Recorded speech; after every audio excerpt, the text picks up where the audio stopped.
Deep in a quiet northern village, Margaret lived alone, scarred by grief, fearless of the unknown. Then she met Liam, a gaunt young stranger shivering in the dusk, his eyes hiding a story. "Come home with me," she said, offering warmth, a bed. "Aren't you scared taking in a nobody?" he asked, surprised. "I've nowt to fear, lad." She smiled softly. They rolled in on a farmer's Land Rover trailer, hay tickling their noses. Neighbours peeked, tongues wagging. "Maggie's gone and fetched a handsome lad." They chuckled. But by morning a secret would shake her heart and stun them all.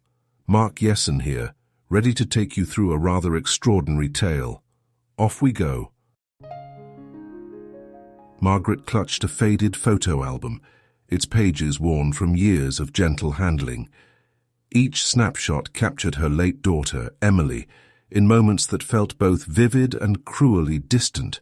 Her cheeky grin at a school play, her twirl in a summer dress, her thoughtful gaze over a book. 5 years had passed since Emily's death, yet the grief clung to Margaret like damp mist over the Yorkshire moors. The pain hadn't dulled. It lingered, sharp and unyielding. Her cottage sat on the edge of Hawthorn Vale, a quiet village where stone walls and hedgerows framed narrow lanes. The house, much like Margaret, bore the marks of time, creaking floorboards, peeling paint, a roof that groaned under heavy rain. She lived alone, her world shrinking to these 4 walls. Nights were the hardest. Tears soaked her pillow as memories of Emily flooded back, her laughter echoing in the silence. The village carried on, but Margaret felt forgotten, tethered only to her sorrow.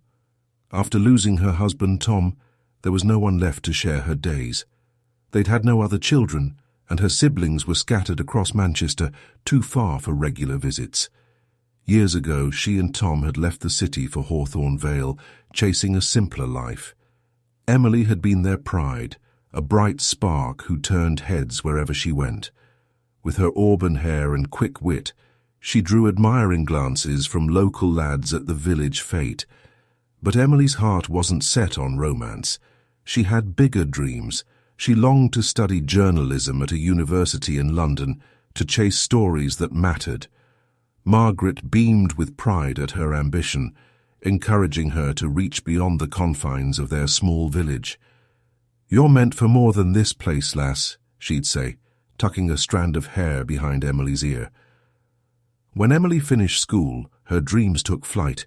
She earned a place at a London university, throwing herself into her studies. Despite the distance, she visited often, her weekend trips home filled with chatter about lectures and new friends. Margaret flipped through the album, pausing at a photo of Emily graduating, her mortarboard slightly askew.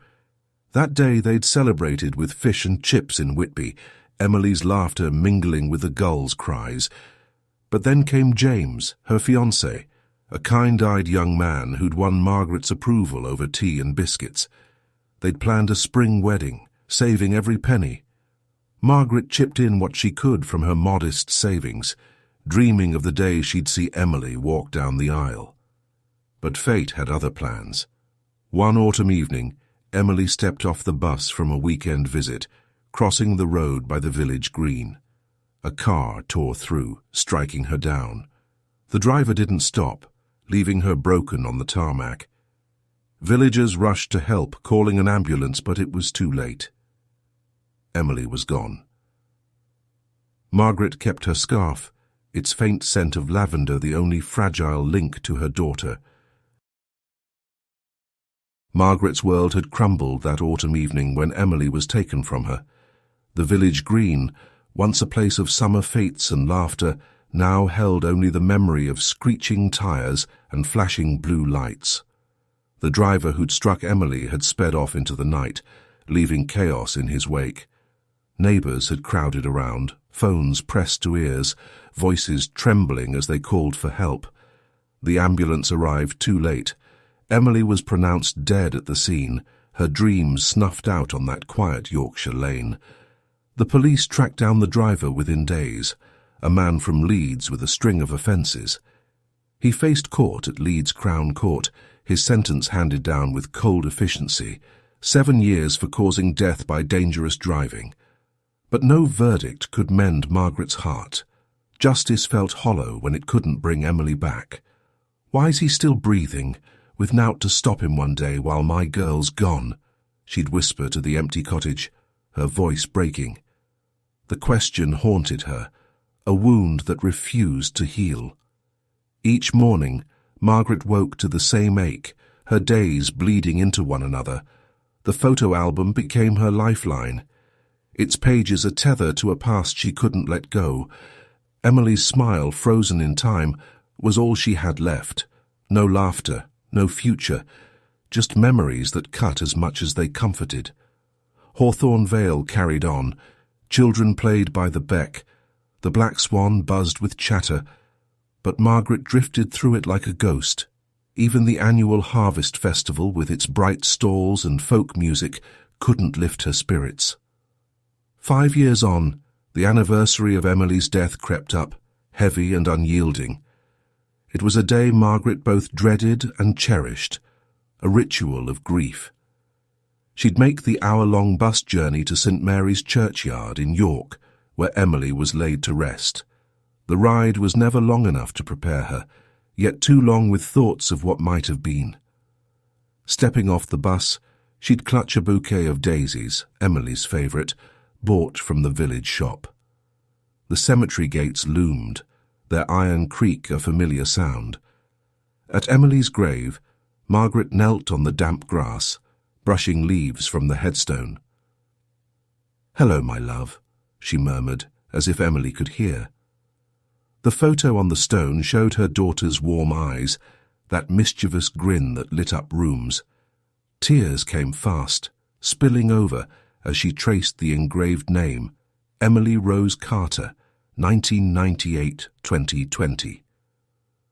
Time hadn't softened the loss. It felt as raw as the day it happened. She sat on the bench nearby, the cold seeping through her coat, lost in memories of school plays, seaside trips, and Emily's dreams of changing the world with her words. What life could she have had? Margaret wondered, her heart twisting. A journalist, a wife, perhaps a mother. The thoughts were torture, but she couldn't stop them. The sky darkened, and a fine drizzle began to fall, typical Yorkshire weather, misting her coat as she sat. Margaret lingered by Emily's grave, the drizzle soaking into her scarf as the York churchyard grew dim. She hadn't noticed the hours slip by, her thoughts tangled in what-ifs, Emily's unwritten articles, her uncelebrated wedding, the grandchildren Margaret would never hold. The cold finally nudged her back to reality. Glancing at her watch, she realized the last bus to Hawthorn Vale was due soon. She pressed a kiss to her fingers, touching the headstone. "I'll be back, love," she whispered, then turned toward the gate. York Minster's silhouette faded in the mist as she hurried along the cobbled path to the bus station. Her eyes caught a figure slumped against a lamp-post.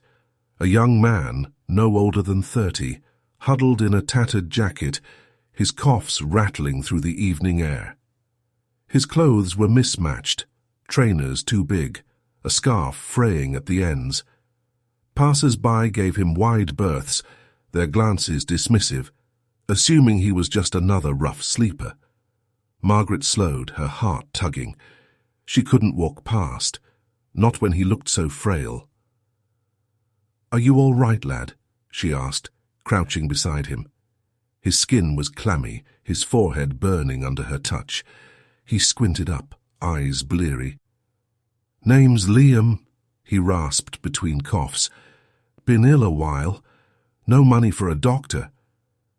He admitted it started as a cold, but days on the streets had worsened it. Margaret's mind flickered to Emily, how she'd nursed her through childhood fevers. This boy needed help and she couldn't turn away.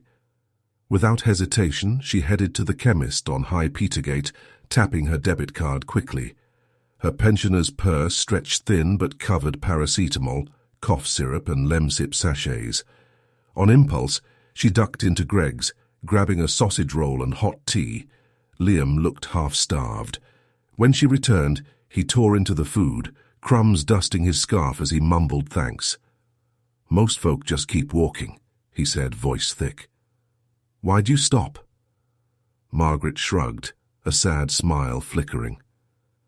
"I've lost too much to ignore someone in need." She studied him, gaunt cheeks, earnest eyes. He wasn't drunk or dangerous, just down on his luck. A sudden resolve settled in her. "You can't stay out here, not like this," she said. "I've a spare room in Hawthorn Vale. Come with me, I'll see you right." Liam blinked, startled. "Didn't you worry letting a stranger in?" Margaret's laugh was soft, weary. "I've nowt left to fear, lad." He hesitated, then nodded, too weak to argue. They caught the bus just in time, sinking into the back seats as York's lights faded. The village loomed ahead, its stone cottages glowing under street lamps. As they stepped off, Ted, a neighbour, pulled up in his Land Rover, hay bales strapped in the back. "Need a lift, Maggie?" he called, eyeing Liam curiously. "Aye, cheers," she replied, helping Liam into the back. Ted chuckled, muttering about village gossip already brewing. Ted's Land Rover rattled along Hawthorn Vale's lanes, the scent of hay mingling with the damp night air. Margaret sat beside Liam, who clutched the Greg's bag, his coughs softer but still worrying. Ted dropped them at her cottage, waving with a grin. "You'll have tongues wagging, Maggie," he teased. She managed a tired smile, guiding Liam inside. The hallway was dim, wallpaper curling at the edges, but it was warm, a stark contrast to York's chilly streets. Liam collapsed onto the spare bed, barely fitting its narrow frame, his long legs dangling over the edge. Margaret fetched a quilt, one Emily had loved, its patchwork faded but soft. "Rest now," she said, placing a glass of water nearby. She dug out an old hot water bottle, filling it from the kettle, and tucked it beside him. His fevered mumbles faded as he drifted off, leaving her to slump in the armchair, exhaustion settling in. Over the next week, Margaret nursed Liam with quiet resolve. She brewed lemsip, stirred porridge with honey, and tried her Nan's remedy, a steaming bowl of menthol-infused water for him to inhale. Liam was too weak to do much but sleep, his cough rattling through the cottage. Margaret kept vigil, dozing in the chair, her thoughts drifting to Emily's childhood illnesses, how she'd sing lullabies to soothe her. Liam's fever broke on day 5, his cheeks less ghostly, but he was still frail.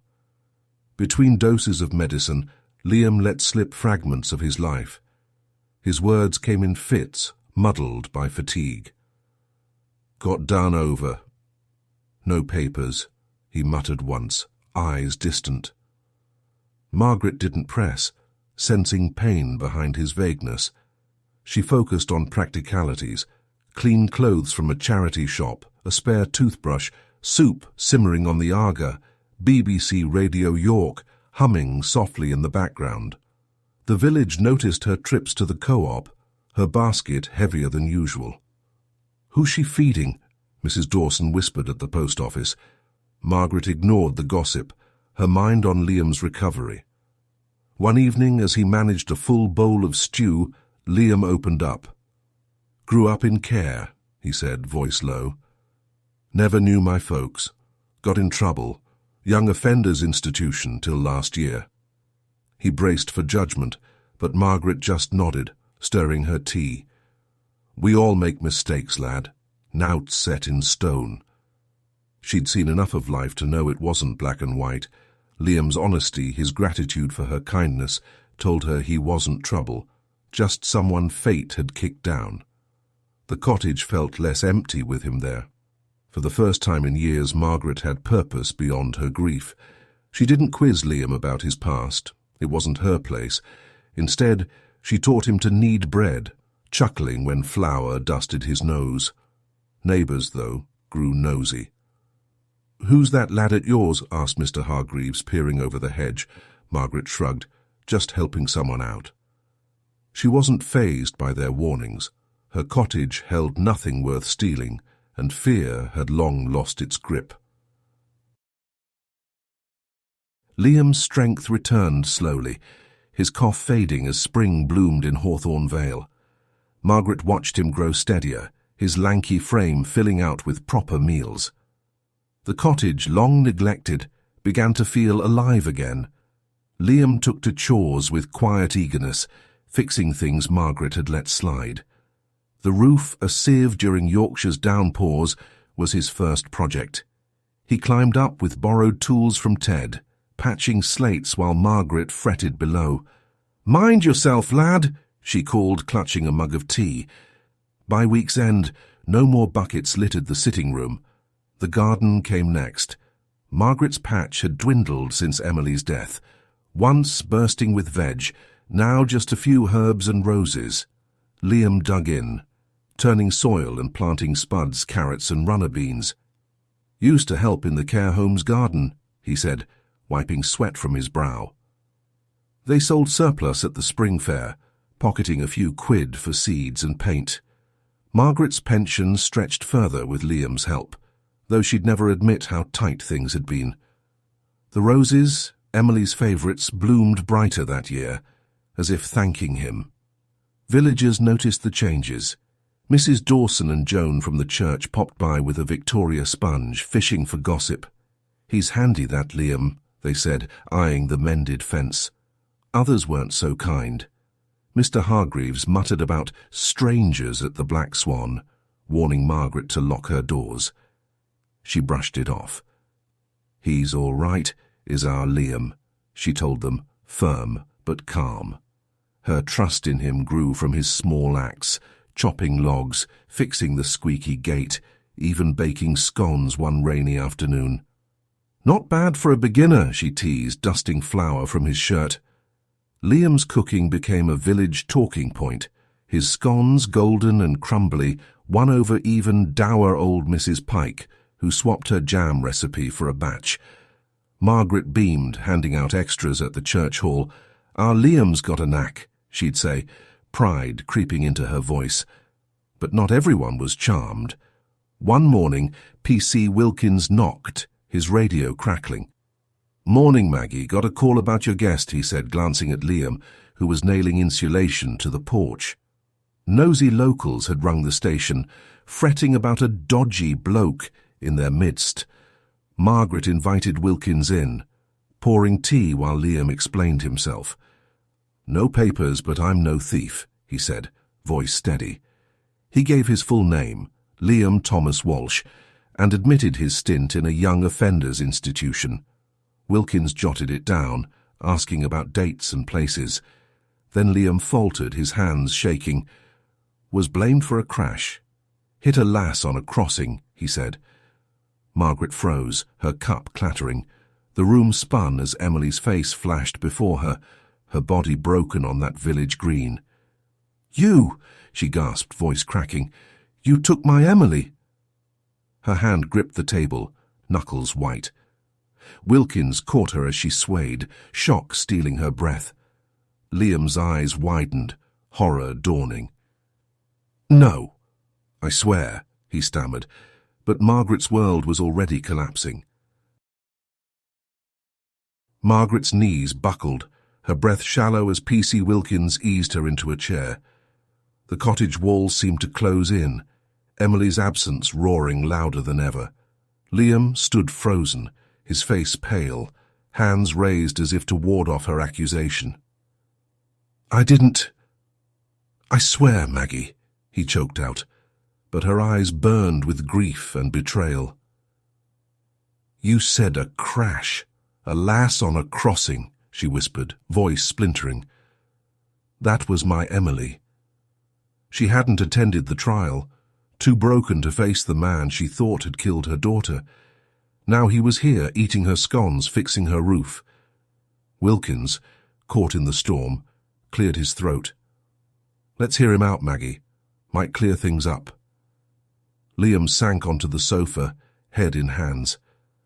"I never drove that night," he said, voice raw. "I was a driver for this rich bloke's son. Fancy car, round hay family in Leeds. Proper loaded. The lad, Ollie, he'd nick the keys, go joyriding. One night he came back smashed, booze, drugs, the lot. Car was bashed up, blood on the bonnet. Said he'd hit someone, didn't even stop.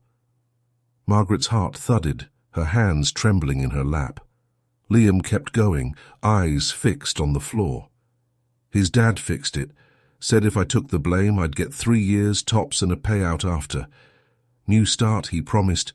I was daft, skint, thought I had no choice. Got 5 years instead. When I got out, they'd cut me off. Told me to keep quiet, or I'd end up dead. He looked up, eyes glistening. I never meant for any of it, Maggie. I'd never hurt your Emily. She stared at him, torn between rage and pity. His story rang true. Too messy, too human to be a lie. Yet the pain of Emily's loss screamed louder, clouding her judgment. Wilkins nodded slowly. That family's got form, he said. Ollie's been done for drink driving before, but his dad's got mates among magistrates. Always wriggles out, heard similar stories, drivers taking the fall. He paused, eyeing Liam. You should have spoken up. I tried, Liam muttered. No one listened. He turned to Margaret, voice breaking. I'm sorry, Maggie. I should have told you from the start. I'll go. Don't want to hurt you more. He grabbed his rucksack, shoving in his belongings. A jumper, a battered book. Margaret watched, her chest tight. Part of her wanted him gone, the wound too fresh. But another part saw the broken lad she'd nursed who'd brought light to her days. Liam, she said, voice barely audible. Wait. He froze, bag half-zipped. Her eyes searched his, finding only regret. I don't know what's true, she said. But I've seen you, how you've helped, how you care. Maybe you're not the villain, lad. She swallowed hard. Stay. Tell me it all. Properly. Liam nodded, tears spilling, as Wilkins scribbled notes. The kettle hummed softly, ignored on the Aga, the room heavy with unspoken grief. The cottage settled into an uneasy quiet after Liam's confession. Margaret's heart wrestled with itself. Grief for Emily clashed with the flicker of trust she'd built with Liam. She didn't speak of it again, and neither did he, as if words might unravel their fragile peace. Life in Hawthorn Vale crept back to routine. Liam threw himself into chores, sanding the porch railings, weeding the garden, his hands always busy. Margaret watched, her silence softer now, her meals for him piled higher with mash and gravy. Liam found a knack beyond repairs. In the shed he started carving, simple things at first, like wooden spoons, then intricate boxes with rose patterns, smooth as silk under the fingers. Taught myself in the nick, he said, shyly showing Margaret a trinket box. She marvelled, tracing the grain. You've a right talent, lad, she said, her voice warm. They set up a stall at St. Cuthbert's summer fete, his carvings drawing crowds. Locals bought them for gifts, boxes, coasters, even tiny hedgehog figures. A few quid turned into pounds, enough for new tools and varnish. Margaret helped, polishing each piece, her pride quiet but fierce. The village buzzed. Mrs. Dawson called Liam a proper craftsman, and even Mr. Hargreaves bought a spoon, muttering approval. The money eased Margaret's worries. Her pension stretched further, and the cottage felt less like a burden. Liam's presence filled gaps she hadn't named, someone to share tea with, to laugh over a wonky carrot from the garden. Her nights grew calmer, tears rarer, though Emily's scarf still hung by her bed, a silent anchor. But Liam carried his own weight. He'd catch the bus to York sometimes, visiting St. Mary's churchyard. Margaret never asked, but she knew.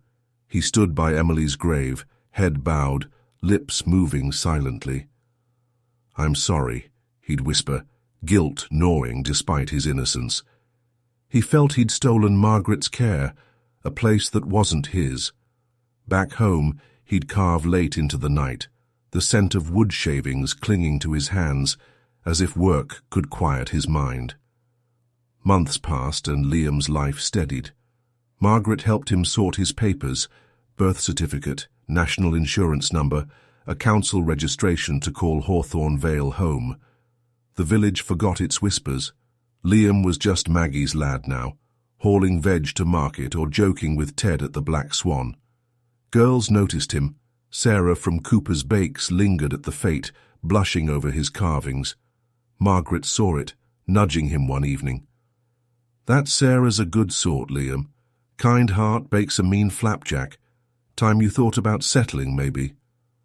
Liam ducked his head, polishing a box. "Dunno, Maggie.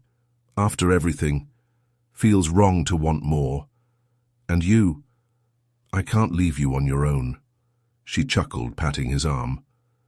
"Who said I'd be alone, lad? Bring a lass home. I'll have a daughter-in-law, grandkids one day. You're young. Don't waste it." He smiled, hesitant. "All right. Maybe." Margaret's eyes misted, hearing the hope in his voice, a spark she hadn't dared imagine for either of them. Summer faded into autumn in Hawthorn Vale, the hedgerows golden under Yorkshire's crisp skies. Liam's carvings sold steadily at St. Cuthbert's Market, his shed now a proper workshop with tools neatly hung. Margaret bustled about, packaging boxes for customers, her laughter louder than it had been in years. Liam wasn't just a guest anymore. He was family, calling her Maggie, with a warmth that healed old wounds. Sarah from Cooper's Bakes became a regular visitor, her tray bakes sweetening their evenings. Margaret teased Liam, "She's smitten, lad, don't faff about." Liam hesitated, but Sarah's kindness won him over, her shy smile, her knack for humming folk tunes while washing up. By winter, they were a couple, Sarah fitting into the cottage like she'd always belonged. Margaret helped plan a small wedding at St. Cuthbert's Church, her hands busy with bunting, her heart full. The village turned out, Ted raising a pint of Theakston's at the Black Swan to toast Maggie's lad. Sarah moved in, and soon the cottage echoed with new life. A baby boy, Oliver, born the next spring. Margaret, now a gran, cradled him, humming the lullabies she'd sung to Emily. A year later a girl arrived, Rose, named for Emily's beloved roses. The children's giggles filled the air, their tiny boots splashing in garden puddles. Margaret taught Oliver to plant carrots, her knees muddy, her smile wide. Liam called her Gran, but one evening as they sat by the Aga, he paused, voice soft. "Maggie, reckon I can call you Mum?" Her eyes welled up, a nod all she could manage. "Aye, lad," she whispered, the word knitting them closer. Life wasn't perfect.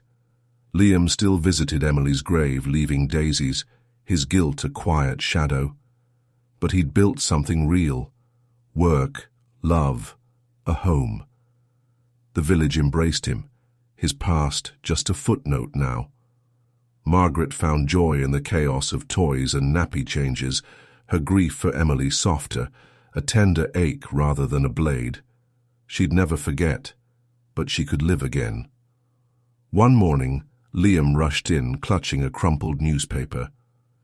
"Mum, look," he said, voice tight. The headline screamed, "Leeds heir dies in crash, drink driving suspected." Ollie, the rich man's son, had wrapped his car around a tree, breath reeking of whiskey. Dead at the scene, just like Emily. Margaret read it twice, her hands steady. "Same road," she murmured, picturing the village green. She looked at Liam, his eyes searching hers. "Reckon justice finds a way like," she said, voice low. Liam nodded, folding the paper. "Aye, maybe it does." They sat in silence, the Aga's warmth wrapping them, the scent of Sarah's baking drifting from the kitchen. Margaret thought of Emily, her laugh, her dreams, and felt a strange peace. Life had taken, but it had given too. She squeezed Liam's hand, then rose to check on Rose, the cottage alive with love, a home rebuilt from ashes.